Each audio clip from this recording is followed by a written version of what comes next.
Hello, week 3. Wichita playing host to the Dodge City Demons, and it was a rainy one near the end of the first quarter. Rayshon Johnson fakes the screen one way, goes the other. Ivan Teal, 25-yard scamper. That would set up this leaping touchdown on the goal line by Johnson. Dodge City, though, they would respond with the run game. Ryan Gonzalez powers through the Titans' defensive line for the score. Dodge City wins a close one, 27-20. Hello and welcome to Friday Football Fever. I'm your host, Zach Martin. Can you believe it's already week 3? No wonder they say time flies when you're having fun. Fun just getting started. Tonight, we have a couple of undefeated battles, including our game of the week. But first, we're heading out to Old Derby, Kansas. A 6A, 5A clash. Bishop Carroll taking on the Derby Panthers. Second quarter, Braxton Clark to Derek Hubbard. Darts through the Carroll's defense to add 6. Panthers, they go up 28-7. Now Golden Eagles, Jackson King hits one to Lane Graff, but James Middlebrook breaks it up. Carroll struggling to convert. Derby, 1st and 10 at the 33. Clark airs this one out to Deshaun Brame, and he'll take it to the house. Panthers just dominating. Hubbard this time. He's going to catch the pass, runs like Forrest through the end zone. Panthers get the win, 56-14.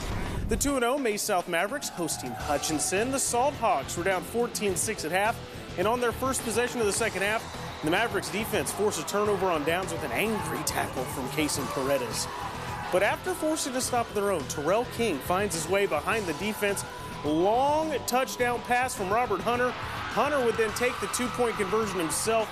The run to the right side of the field. Salt Hawks, they get another close win, 28-23. Up in Valley Center, battle of the undefeateds. Hornets taking on the Tigers of Eisenhower. First and goal for the Tigers. They'll push their way through a swarm of Hornets for the early lead. Third quarter, Valley Center, they're going to do about the same thing. Presses their way into the end zone. Tie the game up at 7. However, that's when the Tigers really started to take control. They're going to throw the ball this time for the reception and touchdown to regain the lead. Eisenhower, they hold off the Hornets 21-7. Okay, it is now time for our game of the week. I hope you guys are excited as I am. Two powerhouses in their respective classes, Wichita Northwest and Cape and Mount Carmel. Both entering tonight 2-0, and both have scored at least 40 points in back-to-back weeks. So whose defense is going to step up and get the job done? Let's see. Grizzlies and Crusaders at Stryker Sports Complex will start in the third quarter. Cape it up 14-7. Jalen Mason under center. Takes it outside. He's going to look for Mikey Lopez and Aaron Bohannon, but he is not able to find it. William Thangvall takes it the other way. Pick 6, 21-7 Capon. Crusaders, they extend their lead 28-14 later in the third. So QB change for Northwest. Jace Glasper hands it off to Sincere Thompson. No one able to bring him down tonight. He tumbles into the end zone, 28-20 Capon. Here comes Northwest. Crusaders forced to punt. Back in the red zone, and again, Sincere Thompson again. Grizzlies convert the 2-point conversion, so it's 28-28. Cape in need of some good news. Dylan Hamilton going deep, but Northwest Jeremiah Harris delivers the bad news with the interception. Now it's 35-35. Who else, though? Sincere Thompson. You see it right there. 5 touchdowns on the night. Northwest comes from behind. They start their season 3-0. So Northwest continues their hot start while Capon falls to 2-1. Now, let's bring in KSN's Julia Labina. She had a front row seat to all of the action. Julia, what an atmosphere out there tonight.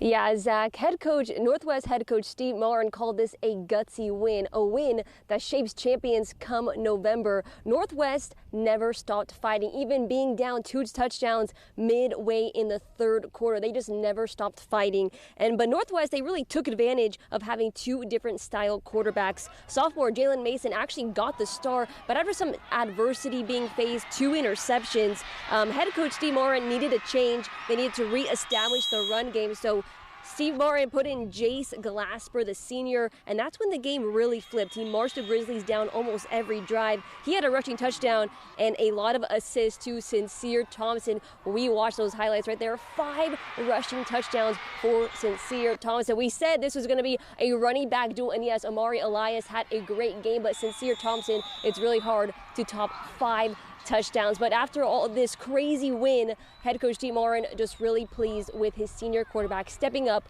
when they needed him most. When you play a team that runs that kind of defense, you got to go +1, and quarterback run game's +1. Jalen's a stud. Jalen's still a great quarterback, but when we need to go, Jace brought that senior leadership. You know, the kids will run with him, and they just did a magnificent job of just pushing tempo because they started to get tired in that third and fourth quarter, and we just wore them down at the end. 42-35, the final here at Stryker Sports Complex. Wichita Northwest with the upper hand here against Kapaun Mount Carmel. This game was so far one of the best matchups we've seen because even week one when Northwest faced Bishop Carroll, that was just a blowout. Tonight was not a blowout, but a shootout. At one point, it was tied 35-35, but Northwest, like I said, got the win 42-35. They'll now face Wichita South next Friday. But for now, I'll send it back to you, Zach, or we'll send it back to the break, actually.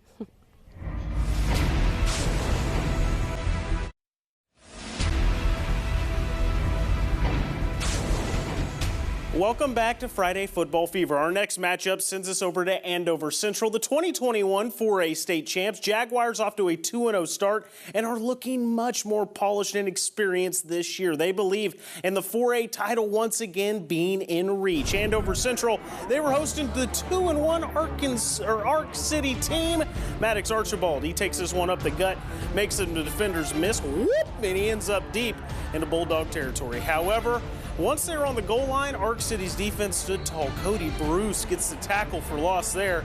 However, can't keep him out forever. Archibald ends up finishing the drive off for 6. Andover Central comes away with the 25-6 win. About an hour northwest, it's Buhler High School. The Crusaders taking on Great Bend. They would trail Buhler 7-0 early in the third quarter until Dax Mitten hits Ian Premer, and we're tied at 7. But not for long. Buhler marches down the field, chews up the clock. Crusaders go back up 7 with that TD. And then after a Panthers special teams miscue, gives Buhler the ball at the 2. Quarterback Jeffrey Neal, he'll keep it and go on in. Buhler, they beat Jason Lamb's Great Bend Panthers 20-14. Towanda Circle looking to get back on track after an 0-2 start. Thunderbirds taking on Winfield. Weston Rose, he's a handful, takes the handoff this time, gonna find the end zone. He also had a sick one-handed grab in this game, but he was nowhere near done on the ground this time. Handoff, he's gonna outrace everybody for another score. Thunderbirds win it 45-23. And remember, you can find highlights, scores, and so much more from games all across the Sunflower State online at ksn.com all season long. All right, now, how are we feeling? Just 5 more games to go, and we start back with the undefeated Cheney Cardinals. Their offense rolling, their defense rocking. They haven't been tested yet. That probably won't come until week 7 against Annandale. But first, they have to get past Douglas. First quarter, Josh Burdick with plenty of time in the pocket launches a rocket downfield. Jackson Voth, he'll take it to the house. He's a heck of a receiver for the Cardinals. Now Burdick, he's going to carry it himself this time. Moving down the sideline, he's going to switch it up, run back across field, finds his way out of traffic, takes that in for another tutty. Cardinals, another score, they run away with that one, 41-zip. Back here in Wichita, Collegiate hosting Wellington. How about some drama early on in this one? Wellington going for it on 4th down.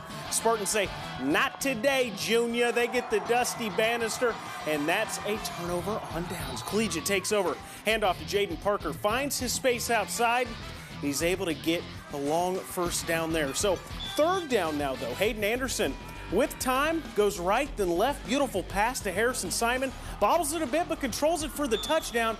Collegiate, they get another dominant win, 56-20. You heard me speaking about Annandale earlier. They're on the road this week taking on El Dorado. Not surprisingly, this one was all Annandale. Their defense is a problem. They're able to get the fumble recovery there. And that would end up setting this touchdown run on the outside goal. Landon Harp, he's going to take it in. No problem at all. Again, Harp one more time with the carry. And yeah, this is just Annandale. Just clear the way. Annandale, they run away with this one, 73-zip. Back in the 3-1-6, Wichita Trinity hosting 2A runner-up Kingman. Kingman hitting on all cylinders on offense. Here's Ben Bradshaw throwing it deep to Tristan Davidson, 4-6. He's hyped. He's going to jump up with his teammates in celebration. Okay, so Trinity's Harvey Zimmerman, pretty good quarterback, runs the read option here, takes it around the edge. You can see him pointing for his blockers. And he's going to fight his way into the end zone. However, this game is all Kingman. They get along with the 35-6 win. Last but certainly not least, Inman taking on Remington. The state runner-up from last season couldn't move the ball consistently on offense. Malachi Brunk picked off by Peyton Ryan here, going deep. It's just not going to work. Great play by the safety. That leads to this handoff to Cole Clausen. He takes it 69 yards the other way. Only score of the first half. Nice. Inman's defense called for jumping offsides first time in the first half, but they're still able to cruise to the 20-point victory. Newton beats Maize South 19-17. We got a lot of scores here. Wichita East defeats Southeast 70-0. Garden City beats Wichita West 35-6. Let's take a look at some of these campuses. They beat Salina South. Here's some other scores from around the area.